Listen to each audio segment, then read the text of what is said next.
Hello, what's on your move, Madman, and I'm back.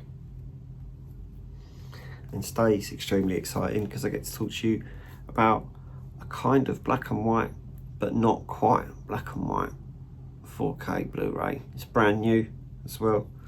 Today we get to talk about Nosferatu by Robert Eggers, whatever his name is.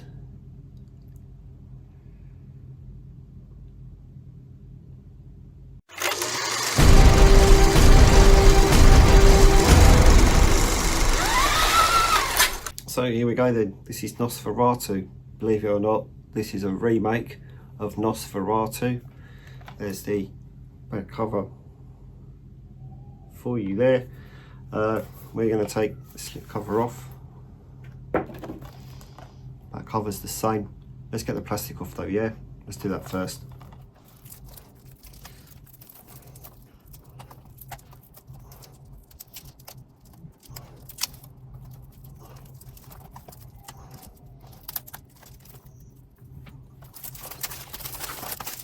God, I didn't think I was ever going to get that off. That's what she said. Let's have a look at the inside though, eh?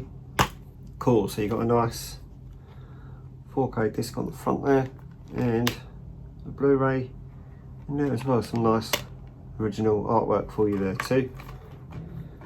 Boop. So I'm going to go have a look at this, compare it to the Blu-ray and the 4K. Well, I'll compare the 4K to the Blu-ray. Yeah, you know what I mean. Alright, stay there and I'll be right back. So that was exciting, a nice, wonderful birthday present from Harry. This was, so thanks Harry. I saw this in the cinema with Harry actually. Funnily enough, we both watched this in the IMAX. It's shot in 1.6, just so you're aware. So you're going to have very small bars on the sides of the screen, but it's not really like really obvious. It's not like you're watching Zack Snyder's Justice League. They're only really small bars on either side, so do bear that in mind just in case you think there's something wrong with the picture. It's meant to look like that. It's also shot with slightly different colours, so it almost looks like it's trying to be black and white, but there are parts of it, well, I'll say there are parts of it all the way through. There'll be things that will remind you that it's in colour, but it's a very faded colour, which, to be fair, transfers really nice onto the 4K disc. It looks really good on the 4K disc. Those faded colours still stand out well on the 4K disc, which is good. If you compare it to the Blu-ray, they don't really look that different, to be fair, considering this was shot probably last year or the year before. So it's not going to like be, you know, because it's brand new. It's going to look brand new, isn't it? So even on the Blu-ray, it's still going to look as brand new as it does on the 4K. It's still obviously a good upgrade from the 4K. There's minor details that look better on the 4K disc, but it's not like, you're not going to be like completely mind blown if you were to watch both of them back to back like I just did. You're not going to be completely mind blown by those two different comparative pictures. It does have Dolby Vision, it does have Dolby Atmos, and obviously HDR and all that sort of thing is all in there as well. It's a good film. There's a extended version.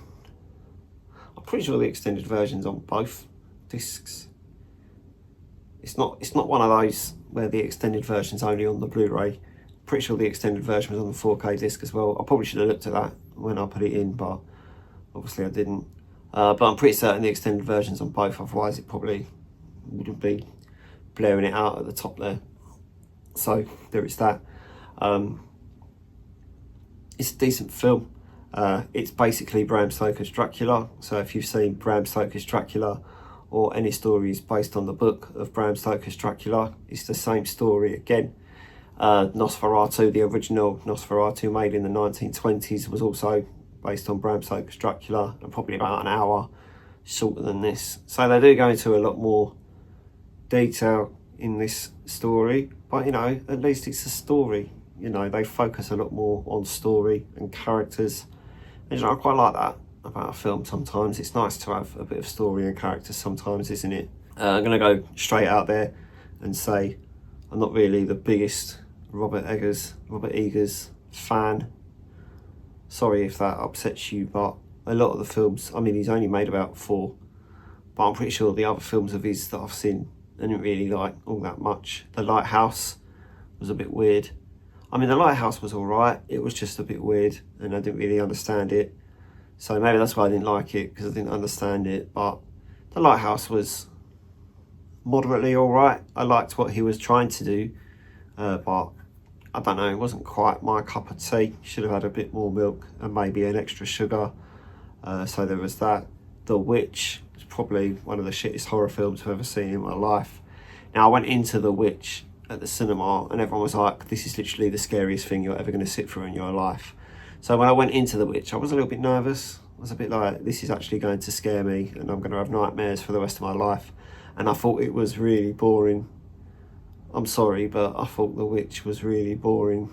This version, well, Robert Eggers' version of The Witch, I thought it was really boring. I thought it was shit. I'm really sorry if you enjoyed that film, but I really didn't like it. I thought it was terrible and boring.